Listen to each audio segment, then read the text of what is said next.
नमस्कार दोस्तों।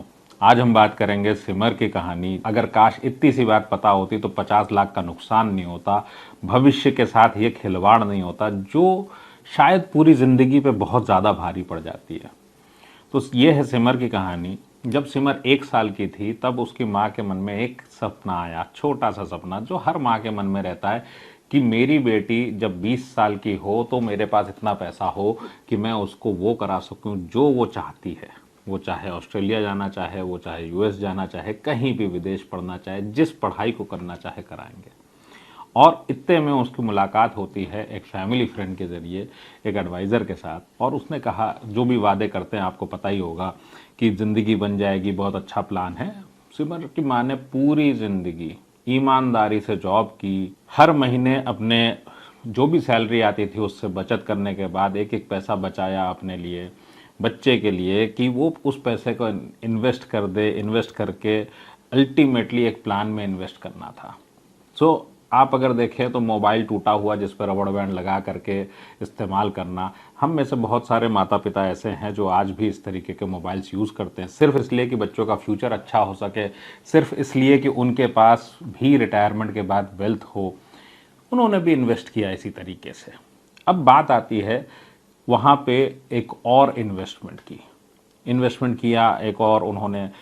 इस दौरान जब इन्वेस्टमेंट हुआ तो उन्होंने बताया गया कि एक ऐसा प्लान है जिसके अंदर में पूरी ज़िंदगी इन्वेस्ट करें।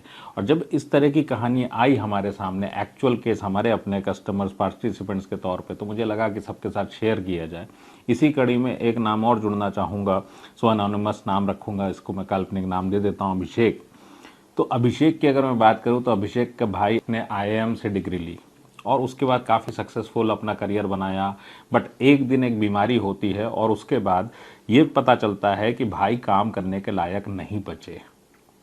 जीवन तो है लेकिन जीवन में वो आशा नहीं है जो किसी घर में होती है, और ये सुन के पूरा परिवार अपने आप में शॉक में। जब मैं मिला अभिषेक से तो अभिषेक ने एक बात बताई कि 12,000 रुपये महीना वो शिद्दत से निकालते हैं। उनकी शादी हो चुकी है और शादी का कमिटमेंट जो है, आप गहराई सोच के, शादी का कमिटमेंट इस बात पे है कि ये भाई का इन्वेस्टमेंट पूरी ज़िंदगी नहीं रुकेगा और अपने बच्चे भी जब भी होंगे तब भी भाई का इन्वेस्टमेंट नहीं रुकना है, क्योंकि इससे भाई का भविष्य बनेगा। अब पता ये चलता है कि जब ये डिस्कशन चल रहा था तो मुझे समझ में ही नहीं आया कि मैं इस परिवार से, चाहे सिमर की माँ से या अभिषेक से, मैं कैसे ये कम्युनिकेट करूं कि ये प्रॉब्लम है। और सिमर की कहानी में तो ऐसा हुआ कि सिमर का सिलेक्शन हो जाता है इसी बीच विदेशी एक कॉलेज में, और बहुत मेहनत के साथ सिमर ने एग्ज़ाम दिया, सिमर ने अपने क्वालिफाई किया, एक बच्चे की आशाएं। और उसके बाद ये पता चलता है कि सेम टाइम पे उस पॉलिसी की मैच्योरिटी आती है तो पता ये चलता है कि इतने पैसे मिल रहे हैं जिससे कि फीस तो छोड़िए, कुछ हो ही नहीं सकता।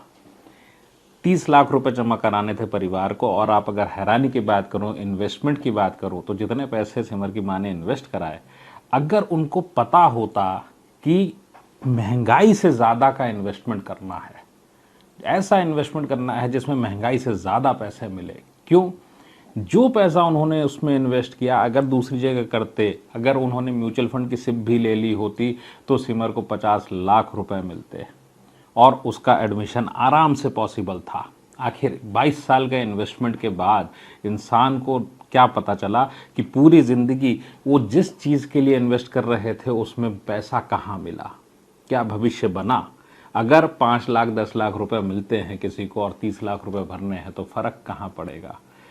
सेम तरह से अगर अभिषेक की बात करूं, अभिषेक अपने भाई के लिए 12,000 जमा कर रहा है, 11 साल हुए हैं इस पॉलिसी को, और पॉलिसी चलने वाली है 30 साल तक ताकि भाई को एक अच्छी ज़िंदगी मिल सके। सच्चाई तो ये है कि जो भी पैसा मिलेगा ये घटाएगा ही पैसे को। मैंने ये सोचा कि इस तरह के जो केसेस हमारे सामने आते हैं मैं आपके साथ शेयर करूं, क्योंकि अल्टीमेटली हर इंसान, हम में से, चाहे आप एज ए माता या पिता, आप एक सैक्रिफाइस करते हो अपने ख्वाहिशों का और आप इन्वेस्ट करते हो बच्चे और अपने भविष्य के लिए। क्या है सुनहरा भविष्य?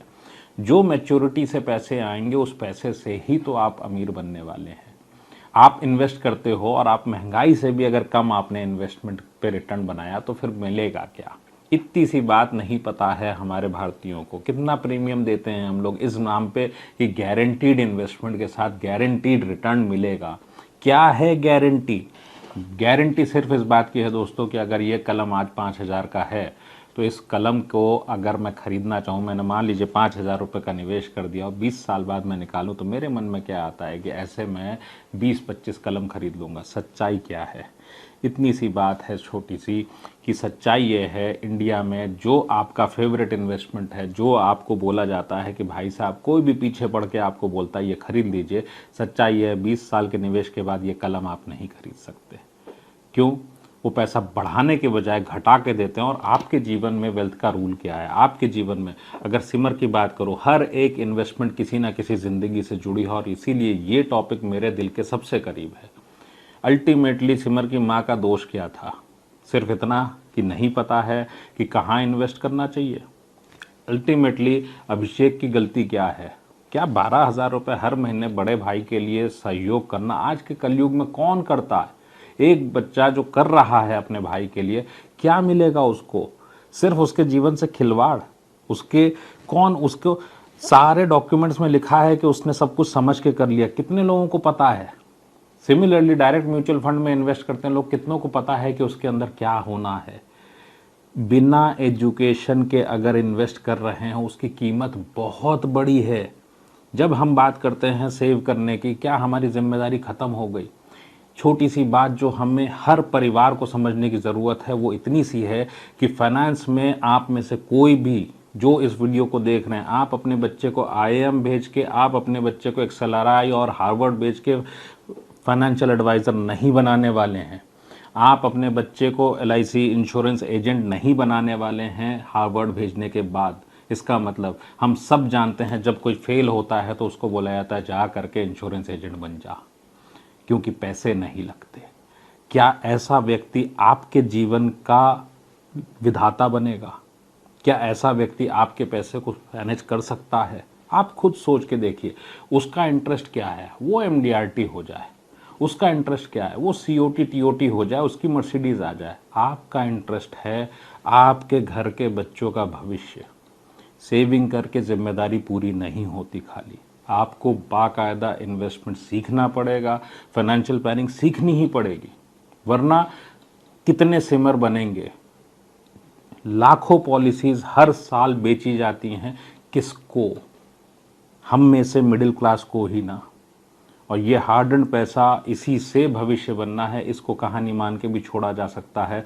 और कोई और सिमर आपसे टकराए, कोई और अभिषेक आपसे टकराए तो हमें ज़रूर बताइए, हम ज़रूर उनके ऊपर भी ऐसे वीडियोस लाना चाहेंगे। किसी से भी पूछिए कि इन्फ्लेशन को कंसिडर करने के बाद कितना रिटर्न मिलेगा और मैच्योरिटी पे क्या मिलेगा। अगर मैच्योरिटी पे इन्फ्लेशन का नुकसान हो रहा है तो डोंट इन्वेस्ट। सिंपल सा रूल है। बैंक वाले से, इंश्योरेंस वाले से पूछ लीजिए कि क्या महंगाई से ज़्यादा रिटर्न मिलेगा टैक्स देने के बाद।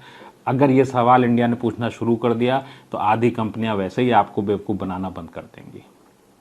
ये वीडियो कैसी लगी कमेंट करके ज़रूर बताइएगा और वीडियो को लाइक करना, शेयर करना मत भूलिएगा और चैनल को सब्सक्राइब भी करिएगा। और आपको अगर अपना मनी IQ बढ़ाना हो, आपको अगर लगे कि वाकई आपके पैसे में आपके अलावा किसी का इंटरेस्ट नहीं है, आपके बेहतर फ्यूचर में किसी को इंटरेस्ट नहीं, links are in the description. और आपको अपने जीवन में जितनी भी जिम्मेदारियां हैं, अगर आपको 1% भी डाउट हो कि आपको पढ़ना चाहिए या नहीं, तो सोच लीजिए कि फाइनेंशियल सक्सेस आपके लिए क्या है। कितने करोड़ होंगे तो करोड़पति कहलाएंगे आप? क्या वाकई आप वेल्दी होंगे 4 करोड़, 5 करोड़, 10 करोड़ में? या फाइनेंशियल फ्रीडम चाहिए? तो वेल्थ के रूल्स नहीं पता हैं हमको। कौन से इन्वेस्टमेंट्स वेल्थ किलर हैं, कौन से इन्वेस्टमेंट्स आपके सिचुएशन में अच्छे हैं,